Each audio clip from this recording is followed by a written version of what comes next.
Welcome to Kenton's videos. Enjoy the video.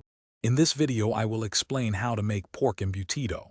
First, ensure you have all your ingredients ready, including 1 kilogram of ground pork and your chosen vegetables. Next, we will combine everything to create the flavorful mixture. After that, we'll shape the embutido and steam it to perfection. Finally, I'll show you how to properly cool and serve this delightful dish, whether cold or pan-fried. Let's start by mixing our ingredients. In a large bowl, combine 1 kilogram of ground pork with finely diced carrots and red bell pepper. Stir in sweet pickle relish for a touch of sweetness. Season generously with soy sauce, salt, and black pepper.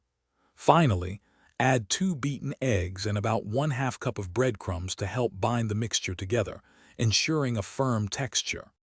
Now it's time to shape our embutido. Lay a sheet of aluminum foil or banana leaves flat. Spread about 1/2 of the pork mixture evenly, creating a rectangle approximately 1 inch thick. Arrange hard-boiled eggs and sausage down the center. Carefully roll the mixture tightly, sealing the ends. Steam the rolls for 45 to 60 minutes, or until they are completely firm and cooked through.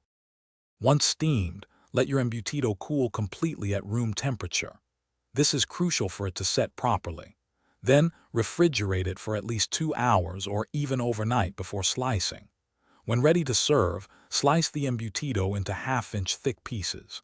You can enjoy it cold or, for an extra treat, pan-fry the slices until they are beautifully golden brown and slightly crispy. Enjoy your homemade pork embutido. Thanks for watching. Consider subscribing if we helped you.